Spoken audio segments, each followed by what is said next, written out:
Pero bago natin simulan, alam mo bang isa ang 1xBet sa mga leading betting company sa buong mundo? Kaya naman huwag nang magdalawang isip pa at tumalpak na. NBA. Kai Sotto might never get drafted to the NBA.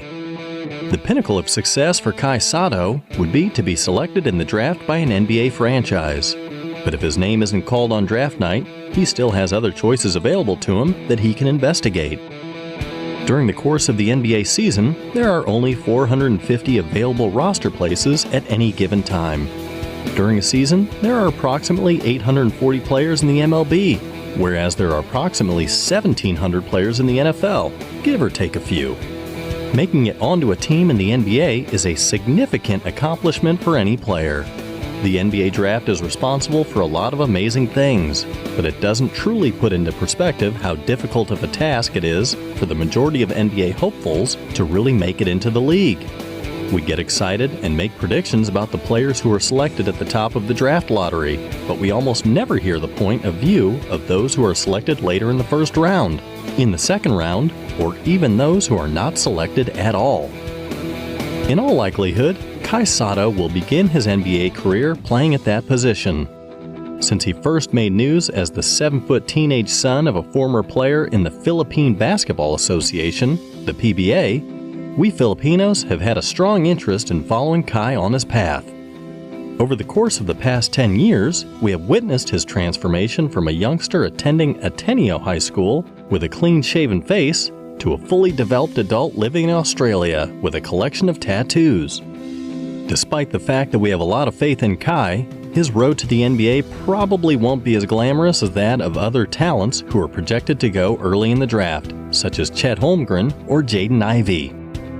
If he gets selected at all, it won't be until the second round at the earliest. The very nature of the selection process causes a significant amount of consternation for many Filipino sports fans, particularly when it comes to trying to predict where Kai would be selected. What exactly does it imply when a franchise in the NBA makes a pledge to a player? Did it turn out for the best that he wasn't selected to participate in the NBA Combine? What choices does Kai actually have before him? According to Joel Bell, Kai's agent, Kai has received a commitment from a National Basketball Association team. It hasn't exactly been simple to follow Kai's basketball career, but the fact that he is currently playing in the NBL in Australia has surely brought a lot of attention to him. The National Basketball League has served as a stepping stone for players such as LaMelo Ball and Josh Giddey on their way to the NBA.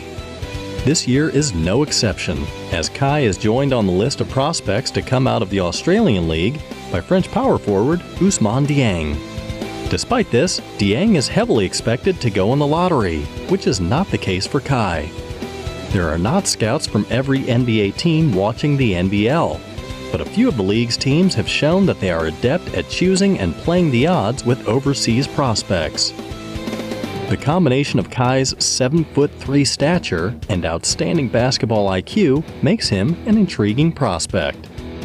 Teams that scouted Australia this year were very enthused about Kai, which, considering the history of Australian players making it to the NBA, is shockingly not as comprehensive as one might assume given the history of Australia sending players to the NBA.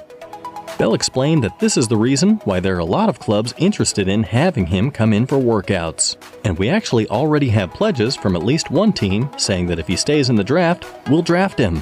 We already have that. And we are actually already aware of the fact that he will remain in the draft. We are not certain that this is the best environment for him, and we expect that this will be a decision that Kai, along with his family and his advisors, will make at the appropriate time. Given all of this, the draft combine shouldn't be too much of a concern for Kai. In order for Kai to receive an invitation to the combine in Chicago, a predetermined amount of NBA teams will need to express interest in him attending. If there had been enough teams interested in having him attend, Kai would have been invited. Even though he did not receive an invitation, that does not imply that no team wants him there, nor does it mean that he will not be drafted. The last thing you're going to do is vote for him because you don't really want to see him in a showcase, Bell said. So if you're a club that believes a player is fairly excellent, but you're not convinced other teams know it, the last thing you're going to do is vote for him. And that's what a lot of folks don't understand about how this all works. she continued. Now, the clubs that have invited Kai, that I've spoken to, and of course I spoke to them throughout the year, are quite pleased about Kai, his potential, and what he accomplished this year. A significant portion of Kai's time between now and the NBA draft will be spent traveling to the training facilities of various NBA clubs, both on airplanes and on foot. Teams will put him through private workouts, along with possibly a group of other prospects, so that they can form their own opinion on a player prior to draft night.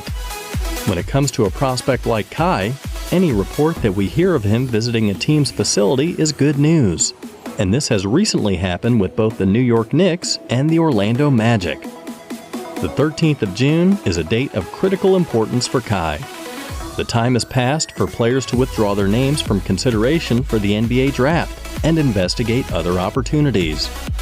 If Kai does choose to remain in the draft, he will either be selected in the first round, at which point he will be able to sign a 2-year NBA rookie contract with a team option for a 3rd and 4th year, or he will be selected in the second round, at which point he will have to negotiate with the team that drafts him on the terms and length of his deal.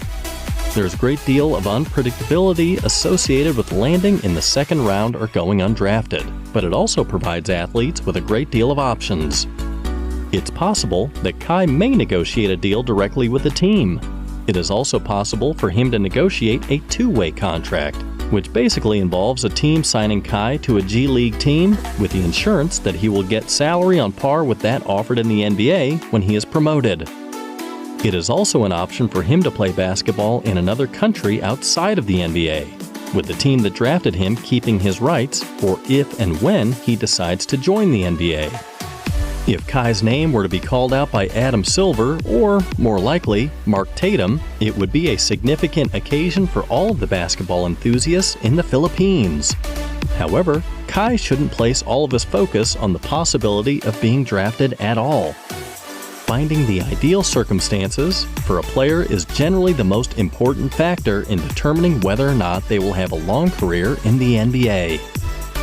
Guys like Patrick Beverley and PJ Tucker, who are now having successful careers in the NBA, did not have an easy road to get there.